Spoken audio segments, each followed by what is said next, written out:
നമസ്കാരം. കേരളത്തിലുടനീളം മാഞ്ഞു വീശിയ UDF തരംഗത്തിലും ന്യൂനപക്ഷ ഏകീകരണത്തിലും PV അൻവർ മാത്രം ബേപ്പൂരിൽ വീണു.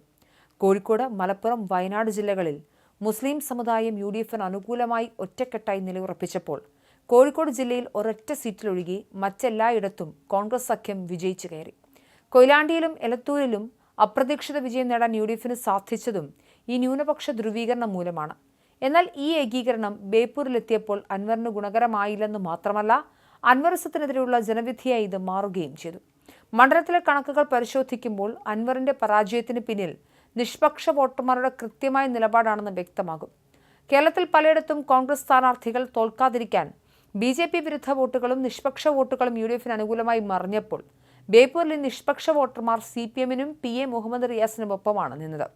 അൻവറിന്റെ രാഷ്ട്രീയ ശൈലിയോടും വിവാദങ്ങളോടും അതൃപ്തിയുള്ള ഒരു വിഭാഗം സമുദായ വോട്ടുകളും നിഷ്പക്ഷ വോട്ടുകളും ഇടതുപക്ഷത്തേക്ക് നീങ്ങിയതാണ് റിയാസിന്റെ ഭൂരിപക്ഷം വർദ്ധിപ്പിച്ചത്. ഭൂരിപക്ഷ സമുദായത്തിന് മേൽക്കൈയുള്ള മേഖലകളിൽ റിയാസിന് വോട്ട് വർദ്ധിച്ചത് അൻവറിന് കനത്ത തിരിച്ചടിയുമായി. അൻവറിസം കേരള രാഷ്ട്രീയത്തിന് ഗുണകരമല്ലെന്ന് വിശ്വസിക്കുന്ന രാഷ്ട്രീയത്തിന് അതീതരായ വോട്ടർമാർ റിയാസിനെ തുണച്ചു. തദ്ദേശ സ്വയംഭരണ തെരഞ്ഞെടുപ്പിൽ UDF ആധിപത്യം പുലർത്തിയ ഫറൂഖ്, രാമനാട്ടുകര നഗരസഭകളിൽ പോലും ഇത്തവണ അൻവറിന് അപ്രതീക്ഷിച്ച ലീഡ് നേടാനായില്ല.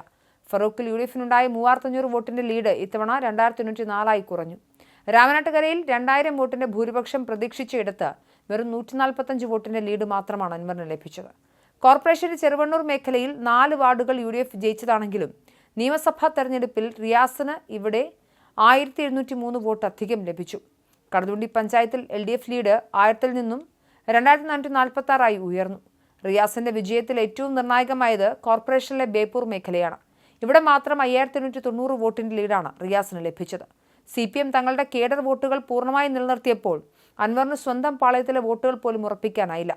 തദ്ദേശ തെരഞ്ഞെടുപ്പിൽ മണ്ഡലത്തിൽ മൊത്തത്തിൽ 1340 വോട്ടിന്റെ ലീഡ് മാത്രമുണ്ടായിരുന്ന LDF ഇത്തവണ റിയാസിലൂടെ 7487 വോട്ടിന്റെ ഭൂരിപക്ഷമാണ് നേടിയത്.